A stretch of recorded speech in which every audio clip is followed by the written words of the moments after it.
Vous êtes infirmière ou aide-soignante et vous voulez vous reconvertir pour cette année 2021, eh bien vous êtes sur la bonne vidéo puisque je vais vous partager mon expérience et mon avis sur la question.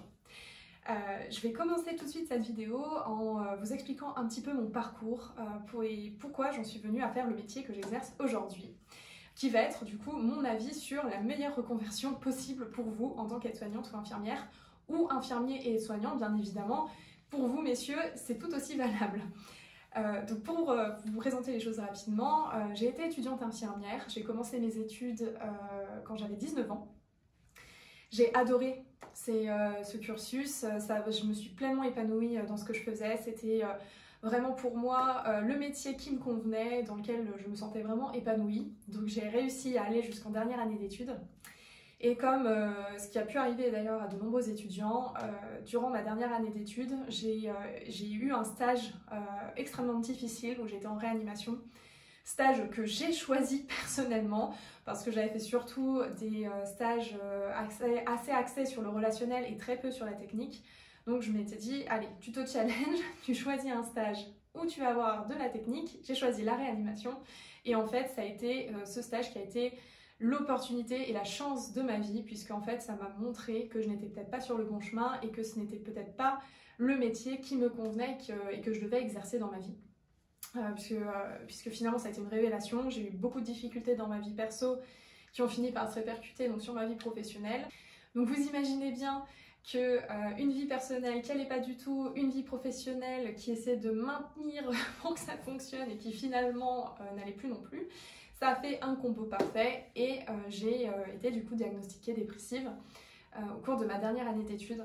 Donc j'ai appris ce que ça voulait vraiment dire prendre soin de soi. Ça a été la vraie leçon qui m'a été donnée à cette période-là. Et puis, bien évidemment, hein, comme vous le savez, quand on pose un diagnostic sur quelqu'un, on met en place tout un protocole et un suivi de soins.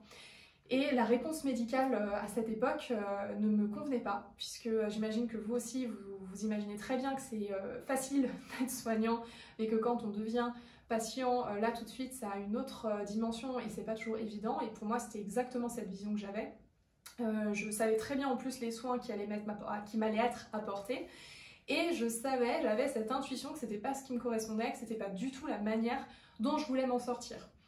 J'ai demandé du coup à mes proches de me faire confiance et j'ai du coup décidé de me faire suivre par une kinésiologue. D'ailleurs Christelle, si tu regardes cette vidéo, merci encore pour tout ce que tu m'as transmis et tout ce qui m'a permis d'être la personne que je suis aujourd'hui en partie.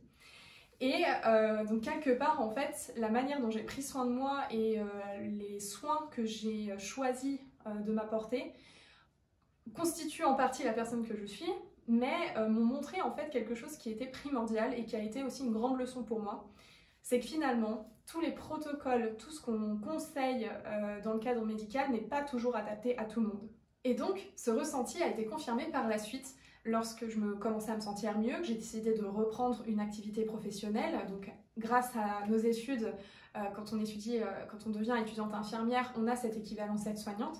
Donc, j'ai pu exercer en tant qu'aide-soignante en partie de jour, puis après, je suis passée de nuit.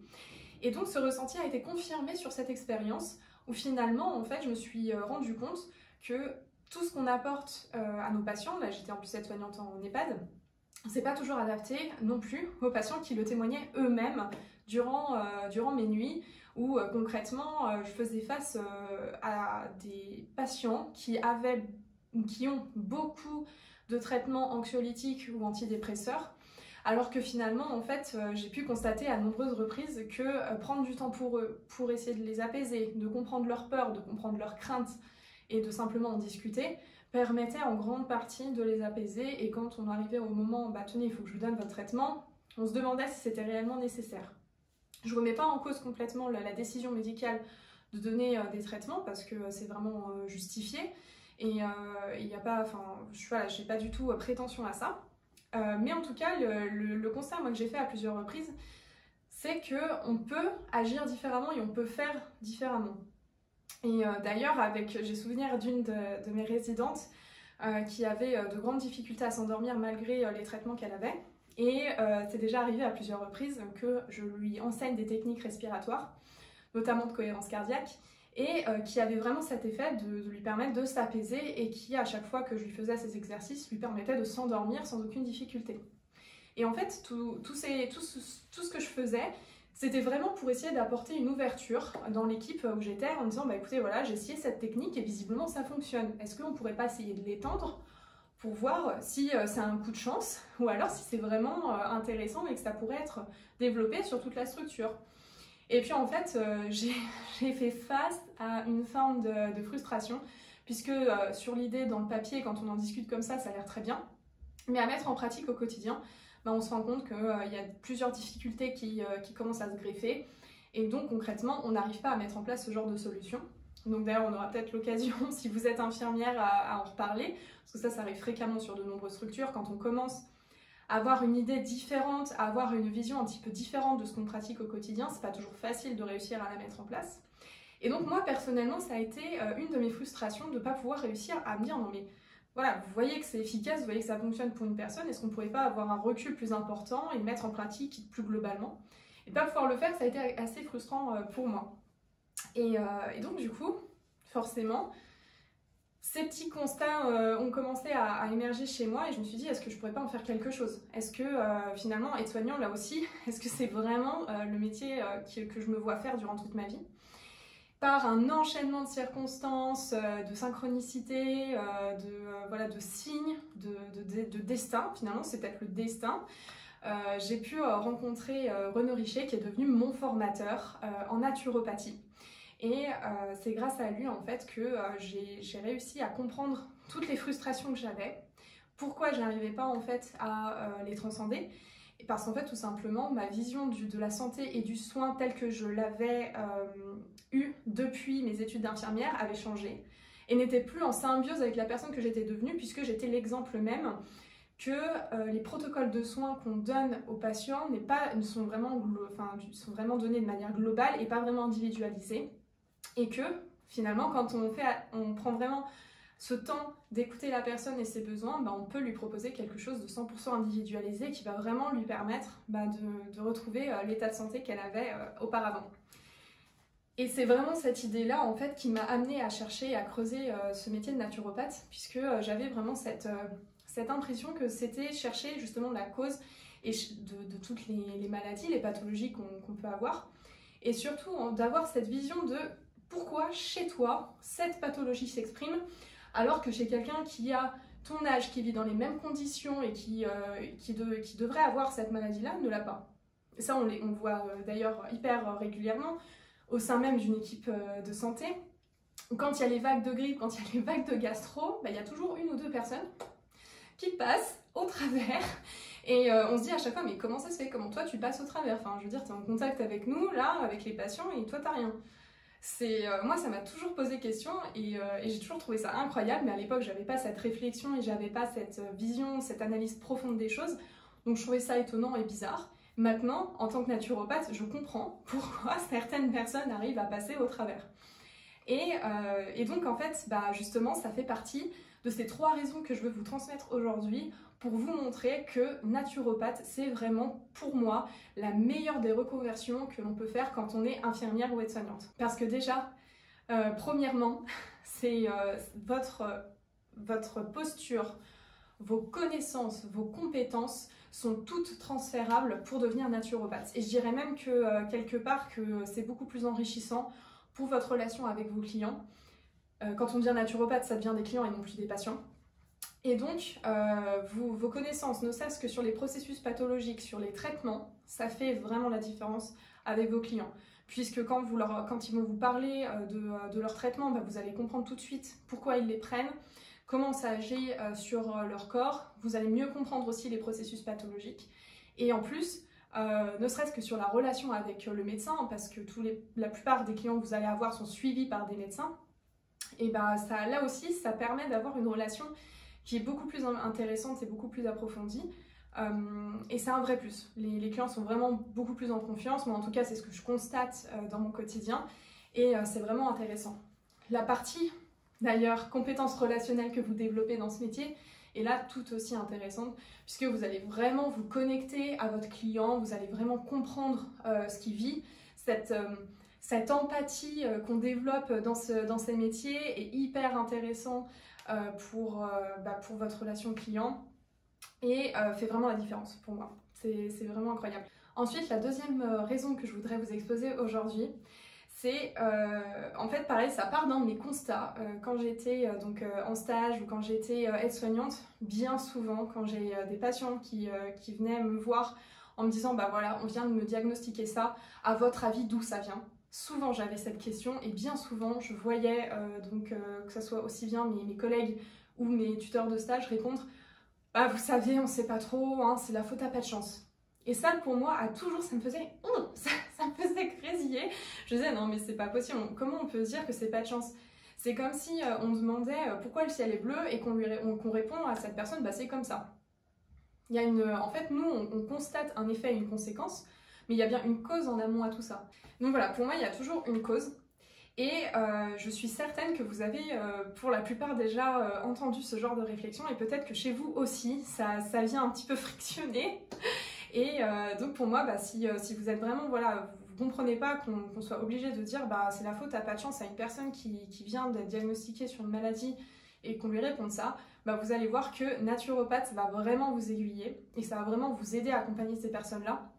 Je dis pas que la naturopathie a la réponse à tout.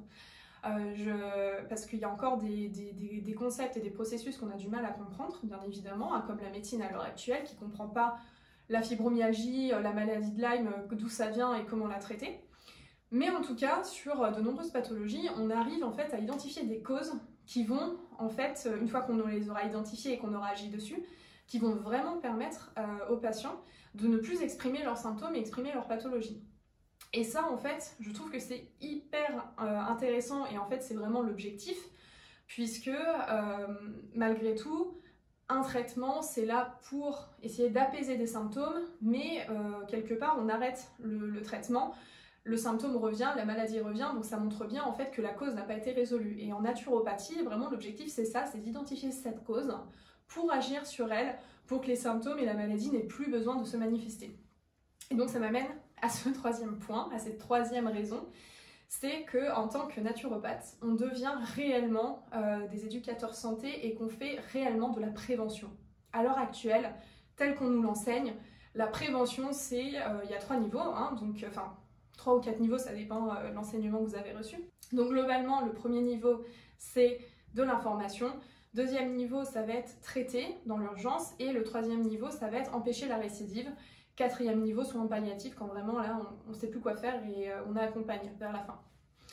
Et en fait, en tant que naturopathe, bah, concrètement, nous, on va vraiment agir, je dirais que c'est sur de l'information, mais ça va même au-delà, puisqu'en fait, on explique comment fonctionne réellement notre corps, ce dont il a besoin, ce dont nos cellules ont besoin. Et donc, comme on répond à tous les besoins de la cellule, bah, quelque part, en fait, elle n'a plus cette nécessité de s'auto-dégrader, de s'auto-biaiser pour provoquer une maladie qui va avoir en fait cette vocation de rééquilibrer l'homéostasie, puisqu'on sait que la maladie, en fait, finalement, c'est une conséquence d'une homéostasie qui est complètement déséquilibrée. Donc, ça, c'est pour la partie prévention, où le naturopathe fait réellement cette partie préventive qui est extrêmement importante et intéressante. Et pour la partie éducateur santé, alors je dis éducateur santé parce qu'on peut pas dire éducateur thérapeutique dans le cadre de la naturopathie, mais en tout cas c'est un petit peu aussi cette vision qu'on peut avoir de ce métier, puisque quelque part en fait on étudie la personne dans sa globalité, qui elle est, pourquoi chez elle cette maladie se déclare, et on lui apprend des bases, des basiques en fait, qu'elle va pouvoir appliquer dans son quotidien et qui va lui permettre d'apprendre à mieux gérer sa santé et voire même en plus à tout simplement éviter que la maladie se déclare par la suite. Je pense notamment à tout ce qui est vague de gastro, de grippe, etc. Si on fait le nécessaire pour donner toute l'énergie à notre corps pour qu'il soit parfaitement capable de gérer ces expositions, il n'y a aucune raison en fait qu'il soit sensible et fragilisé par rapport à ces bactéries ou ces virus de notre environnement. Donc c'était 3 petits points, seulement 3 c'est vrai, mais je pense qu'ils peuvent vraiment vous intéresser et qui vont peut-être vous aiguiller si vous êtes dans cette dynamique de reconversion. Parce que c'est vrai que malgré tout, hein, quand on a investi 3 années d'études, qu'on est peut-être praticien, enfin en tout cas qu'on est infirmier ou infirmière depuis des années, on a un petit peu cette idée de se dire j'ai pas envie en fait de me reformer à quelque chose et que toutes ces années n'aient servi à rien. Et pour moi, vraiment, en fait, la naturopathie va vraiment vous permettre de transférer toutes ces compétences et ces connaissances que vous avez eues durant vos années d'études et d'expérience professionnelle pour devenir un naturopathe, mais qui va être incroyable et qui va vraiment faire la différence. Et d'ailleurs, si vous tombez sur cette vidéo aujourd'hui, je suis convaincue que ce n'est pas un hasard. Peut-être que vous avez même déjà entendu à plusieurs reprises ce terme de naturopathe ou naturopathie.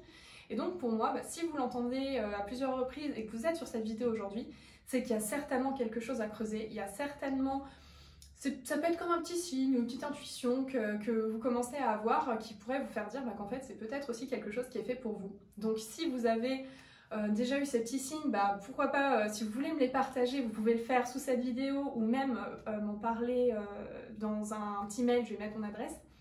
Parce que je pourrais moi aussi vous partager du coup la formation que j'ai faite et mon professeur qui m'a enseigné la naturopathie. D'une manière que j'aurais pas pu espérer mieux. Donc voilà, je pourrais vous en parler également aussi par mail.